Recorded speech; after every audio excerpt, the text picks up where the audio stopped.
Hey guys, so we have some pretty groundbreaking, is I guess the word I would use to describe this information for JP Dokkan as we sort of head into the tail end of the 7th year anniversary.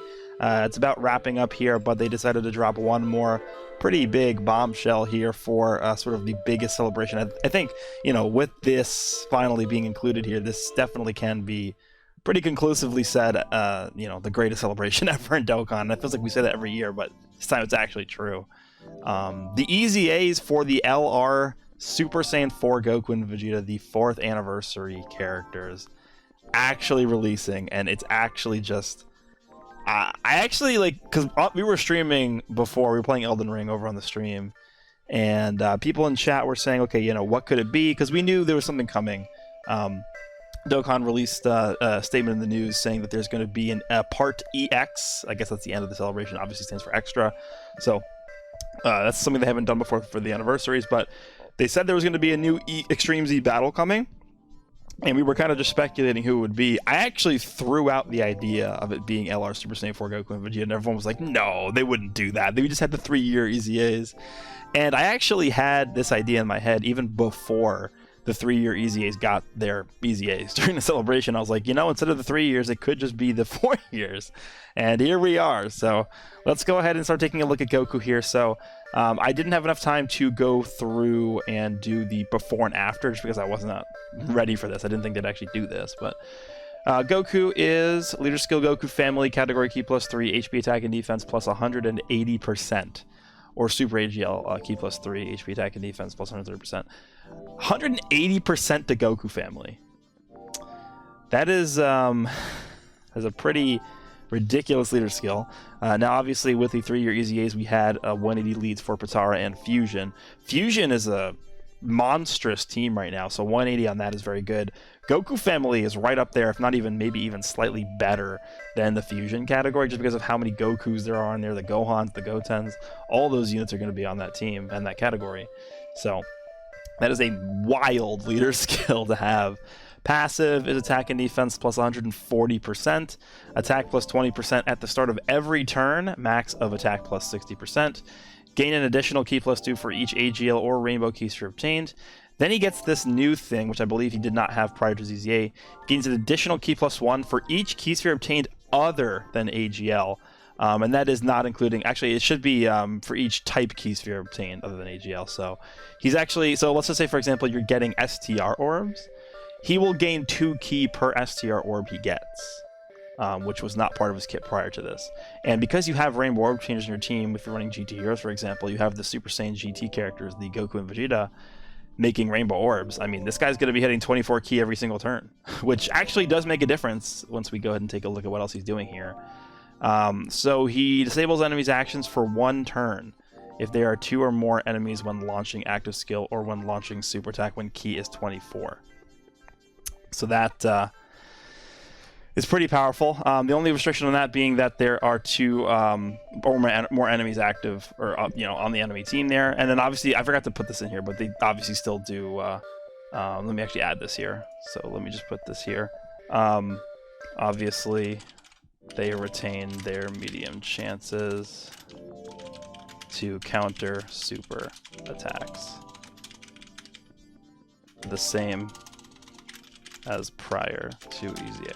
Okay, there we go. So that should be in there as well. So that did not change. But this last part, I mean, we saw this effect on the LRs for the 7th year anniversary, the Dokkan Fest, the Gogeta and the Super Saiyan Blue Goku and Vegeta. So it looks like they're pretty heavily restricting how this works, because they not only do they have to be 2 or more enemies, but they have to either launch their active skill or have a 24 key super attack launched at them. And it only activates once per turn. So, I mean, it's a pretty powerful effect, but it is pretty restricted. So, it's definitely good that they have that, though. And then in terms of the active, or not the active skill, the super attacks effects, right? The only difference between this is 18 key, they gain greatly lower defense, doesn't really matter. 12 key, Goku gained a raise attack for 1 turn, which is not really that great. But if we go over to Vegeta's information here, Vegeta raises defense for 1 turn, where they used to not. You know, they used to not do that at all. So Vegeta only massively raised attack on 12 key, and then Goku only used to massively raise defense on 12 key. So it's good that Vegeta at least gets a bit of an extra defensive raise on his 12 key super attack there.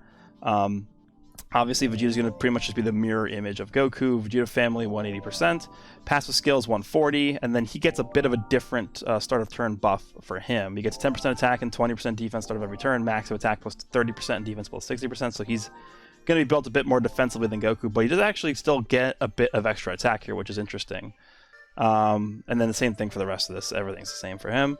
And then the interesting thing about Vegeta, and I think the reason why they decided to give him the 60% defense, because Goku's only getting attack. Goku's only getting 60% attack, and then Vegeta's getting 60% defense, but then also 30% attack as well. And I think the reason why they did that was because of the fact that Goku has a chance to hit... Let me actually go back. Goku has a chance to hit 2 massive raises on super attack effects. So if you get the 18 key super off, and then you get the 12 key super off, he's massively raising his defense twice.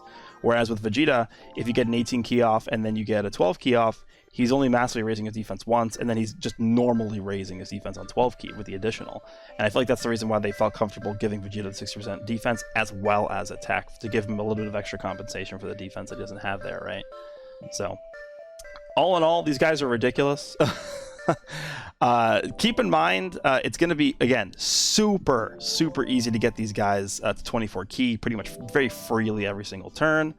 The disables enemy action for 1 turn if there's 2 more enemies effect there definitely could be interesting. Like if you have a scouter effect up where you know where the enemy's going to be supering, if there's like a countdown in the red zone or something like that, you could put them at the end and have them nullify that super attack if you could have that the ability to do that, or the wherewithal to know where the super attack is going to be. These guys are going to be very good. Plus, remember, don't forget they have their active skills still, so yeah. The other thing I wanted to point out is that JP Dokkan is getting a Captain Ginyu Dokkan Fest, which is actually something that I personally have been asking for like 6 years, pretty much since I started playing the game, and they finally listened. They finally are doing this, and I pretty much knew this was coming ever since the 350 million download celebration. They made that Ginyu's EZA so absurdly good compared to the rest of the Ginyu Force that I was just like, this doesn't seem right. Like, this seems very strange. Most times when they know in advance they're going to be dropping like a very powerful summonable version of a character, and then they EZA that same named character, they always make that same named character EZA so powerful because, they want people to still be able to have a reason to use that new unit. And because Captain Ginyu here, obviously his Dokkan Fest, his unit's probably going to be pretty absurd. He has to be able to compete with these units in the red zone, right? So there has to be some kind of reason for you to still want to use the Int one, but we'll see how good this guy ends up being. Just very happy that they're finally doing this. It also for the banner unit, right? We have a few options here. I think, Captain Ginyu releasing as a Dokkan Fest, there's no way there's not going to be a banner unit here, I don't think. 2 options for me that I'd want to see. Number 1 would be a Birder and Geese duo unit. Obviously, they had a very good fight against... Well, not a very good fight. The Goku absolutely obliterated them. But, a decent fight against Goku on the Namek Saga. Them and Geese, Birder and Geese fought against Goku. They did a bunch of attacks together as well. Like, there's so many animations they can pull from for that fight. I think they did, like, the Purple Comet or something. That was the combined attack that they did. Or Purple Hurricane, or whatever it was called. But that is definitely a unit that I would like to see. That's my first option. And then my second option is if they don't want to go down that route, they could release some kind of like Monster Zarbon, which we have like literally 0 representation for in the game. If they want to go through, a transforming Zarbon, I don't think they would, just because they probably don't want to waste the animation time on a Zarbon character, if I'm being completely honest with you guys. Base form to Monster Zarbon transformation unit. But just a standalone, actually like good Monster Zarbon character would be pretty cool, because we don't have really any in the game. We only have an SR of that unit, and that Zarbon destroyed Vegeta in their first fight, so that could be a pretty cool character to have in the game as well. But at the end of the day, these are going to be Planet Namek Saga buffs, which obviously received a massive glow up during the 350 million download celebration. So it's nice to see that category continue to get some support here, which is great because it's probably my favorite team in the game. I just love them. It's my favorite saga in Dragon Ball, so I'm glad to see that continuing there.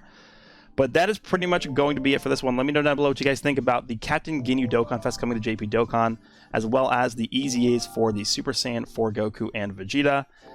Yeah, pretty crazy stuff. It's pretty nuts. But again, let me know down below what you guys think about this. Hope you guys enjoyed this video, and I will see you all in the next one.